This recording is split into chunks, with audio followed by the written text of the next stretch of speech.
ಒಂದು ಕ್ವಾರ್ಟ್ರು 2 ಬೀರು ಹಾಕತ್ತಾ ಇರೋದನ್ನ, ಎಣ್ಣೆ ಹಾಕತ್ತಾ ಇರೋದನ್ನ ವಿಡಿಯೋದಲ್ಲಿ ಇದ್ದಾವೆ, ಎಲ್ಲ ಸೋಷಿಯಲ್ ಮೀಡಿಯಾದಲ್ಲಿ ಹರಿದಾಡ್ತಾ ಇದ್ದಾವೆ. ಮುಸ್ಲಿಮ್ಸ್ ಎಲ್ಲ ಸೂಳೆ ಮಕ್ಕಳು ಅಂತಂದ್ರೆ ಅದನ್ನೇ ರಿವರ್ಸಾಗಿ ಮಾತಾಡಿದ್ರೆ ನಾವು ಹಿಂದೂಗಳು ಸುಮ್ಮನಿರ್ತಿದ್ವಾ?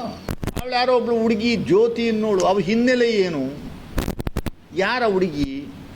ಲಬ ಲಬ ಅಂತ ಪೊಲೀಸ್ನವ್ರು ಹಿಂದ್ಗಡೆ ಕೊಟ್ಟ ತಕ್ಷಣ ಒಂದೇ ಒಂದು ಕೊಟ್ಟ ತಕ್ಷಣ ಲಬ ಲಬ ಅಂತ ಏನು ಬೀದಿಲಿ ಬಿದ್ದು ಒದ್ದಾಡಿ ಎಲ್ಲ ಮಾಧ್ಯಮದಲ್ಲಿ ಪಾಪ ಶಿ ಹ್ಯಾಸ್ ಬಿಕಮ್ ಹೀರೋಯಿನ್ನು. ಇನ್ನು ದೊಡ್ಡ ಮಟ್ಟದಲ್ಲಿ ವೈಸ್ ಪ್ರೆಸಿಡೆಂಟ್ ಪೋಸ್ಟಿಗೂ ತಗೊಂಡು ನಿಲ್ಲಿಸುವಂಥ ಕೆಲಸವನ್ನು ಮಾಡ್ತಿದ್ದಿದ್ರೋ ಏನೋ.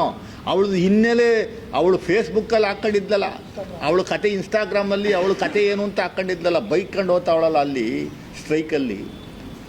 ಇವರು ಹಿಂದೂಗಳೆಲ್ಲ ಒಳ್ಳೆ ಮಕ್ಕಳು, ಮುಸ್ಲಿಮ್ಸ್ ಎಲ್ಲ ಸೂಳೆ ಮಕ್ಕಳು ಅಂತ ಬೈಕೊಂಡು ಹೋಗ್ತಾಳಲ್ಲ ಇವಳು ಎಮ್ಮ.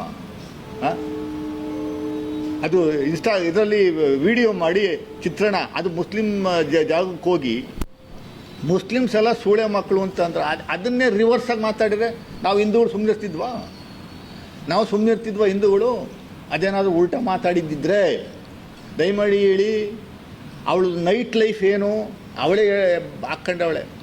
ಡೈಲಿ 1 ಕ್ವಾರ್ಟ್ರು 2 ಬೀರು ಕತೆ, 1 ಕ್ವಾರ್ಟ್ರು 2 ಬೀರು ಹಾಕತ್ತಾ ಇರೋದನ್ನ, ಎಣ್ಣೆ ಹಾಕತ್ತಾ ಇರೋದನ್ನ ವಿಡಿಯೋದಲ್ಲಿ ಇದ್ದಾವೆ, ಎಲ್ಲ ಸೋಷಿಯಲ್ ಮೀಡಿಯಾದಲ್ಲಿ ಹರಿದಾಡ್ತಾ ಇದ್ದಾವೆ. ಅವತ್ತು ಆ ಕಾರ್ಯಕ್ರಮಕ್ಕೆ ವಿಡಿಯೋ ಇದೆ, ತೋರಿಸ್ತೀವಿ, ಪೊಲೀಸ್ನವರೇ ಬಿಡುಗಡೆ ಮಾಡ್ತಾರೆ.